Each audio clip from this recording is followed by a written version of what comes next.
jumlah mereka yang murtad sebenarnya di Malaysia. Setakat ini yang saya jumpa ada satu statistik rasmi hal ehwal agama, iaitu Datuk Dr. Jamil Khir Baharom. Dia menjawab di parlimen apabila ditanya tentang berapa ramaikah yang telah murtad di Malaysia. Maka disebut lebih kurang 863 individu memohon secara rasmi. Ada kajian-kajian dilakukan di Malaysia dan juga termasuk pengalaman kami bertemu dengan orang-orang Melayu Muslim, asal Muslim yang murtad. Sekolah ada budak pondok, ada budak tafiz yang hafal Quran murtad.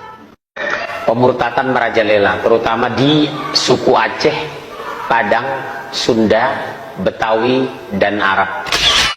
Hampir setiap hari saya menerima laporan ada yang murtad. Di Jakarta Timur, enak dia mengatakan, maaf ya ma, saya sudah Kristen. Ancaman ini luar biasa. Perhatikan mereka, kasih sayang. Murtad 9 orang, sampai saya foto-foto rumah. Ini rumahnya murtadnya, sampai saya ikut foto-foto. Saya telepon belum lama ini ke teman saya di Temanggung. Kalau tempo hari 9, sekarang sudah 19 yang murtad. Tambah banyak. Jadi setiap minggu mereka bawa mobil ke bawah kaki Gunung Temanggung, ambil orang-orang yang sudah mereka murtadkan, dibawa ke kota Temanggung, ibadah di gereja, habis ibadah di gereja bawa pulang, diantar pulang lagi setiap minggu. Coba, itu karena kemiskinan. Kita selalu bicara fikih dan syariat, bukan bicara akidah atau tauhid. Dari mana kita mulai? Dan kenapa mereka begitu getol memurtadkan Islam? Indonesia sekarang pertumbuhan gereja tertinggi di dunia, 380% per tahun. Pemurtadan mungkin termasuk paling dahsyat di dunia. Subhanallah. Strategi ini berhasil mereka membangun, menghancurkan pola pikir. Umat Islam lupa dan lalai. Umat Islam lengah. Dulu umat Islam 99%, sekarang tinggal lebih kurang 80% umat Islam.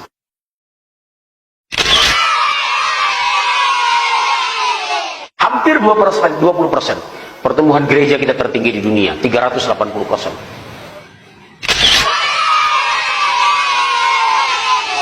Kenapa, Bu? Pondasi akidah lemah yang disampaikan hanya syariah atau fikih, langsung di brainwash, cuci otak. Lihat anak-anak kita. Lebih kurang 22 tahun yang lalu saya masuk Jakarta. Saya bangga lihat orang Betawi. Ba'da maghrib tidak pulang dari musola, dari surau, dari masjid, membaca Al-Quran sampai Isya. Sekarang selamat tinggal.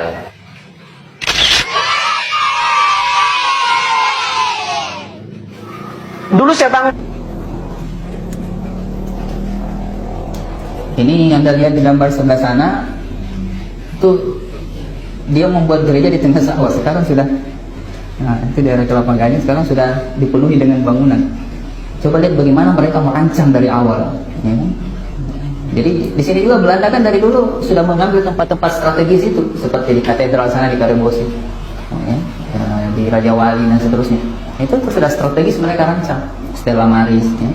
Kita ini kalau bangun masjid ya masuk ke pojok pedalaman, ya, sebenarnya tidak masalah. Yang penting kita tahu bahwa begitulah pola mereka. Nah, di Indonesia mayoritas dari agama besar Kristen ini, Kristen itu ada 300 sekte di Indonesia ya. Seluruh dunia ada 40.000 sampai 50.000 sekte. Di Indonesia memang mayoritas Protestan, Katolik itu separuh dari jumlah Protestan. Nah, pusat-pusat Katolik itu yang merah bisa dilihat, maaf, pusat Protestan yang merah, yang agak coklat itu Katolik. Nah, itu lebih banyak wilayah Timur Leste, Papua bagian selatan, dan Kalimantan Barat. Nah, sisanya itu yang mayoritas Protestan, termasuk Tanah Toraja. Nah, jadi intinya bahwa mereka melakukan program transformasi dan mereka sudah menyiapkan berbagai cara. Itu walaupun lebih banyak gagalnya, tapi bukan berarti tidak berhasil. Selalu tetap ada yang berhasil mereka murtadkan. Dan mereka memiliki persiapan yang cukup. Nah, nanti bisa tanya pemateri kedua, beliau mantan misionaris. Nah, definisi pemurtadan Yang terjadi di Australia ini lebih getol, mereka berdakwah mengajak orang Islam masuk Kristen. Makanya pemurtadan atau kristenisasi di Indonesia ini sangat marak sekali. Tahu nggak Bapak Ibu, pemurtadan di dunia ini paling berhasil di Indonesia. Yang mayoritas Muslim, tiap tahun itu lebih 1 juta orang Islam masuk Kristen. Kita aja sini nggak trust. Tapi coba datang ke Jawa Tengah, Salatiga di mana, Cirebon di mana, sampai Jawa Barat banyak sekali. Saya pernah dakwah di pedalaman Saga Salatiga. Kenapa? Karena rupanya di kampung-kampung yang dulu 190% Muslim, sekarang jadi 75% Kristen. Kan terus pada masuk Kristen. Habis saya turun dakwah, datang orang, Pak, di kampung saya tinggal saya sendiri ya Islam. Semua masuk Kristen.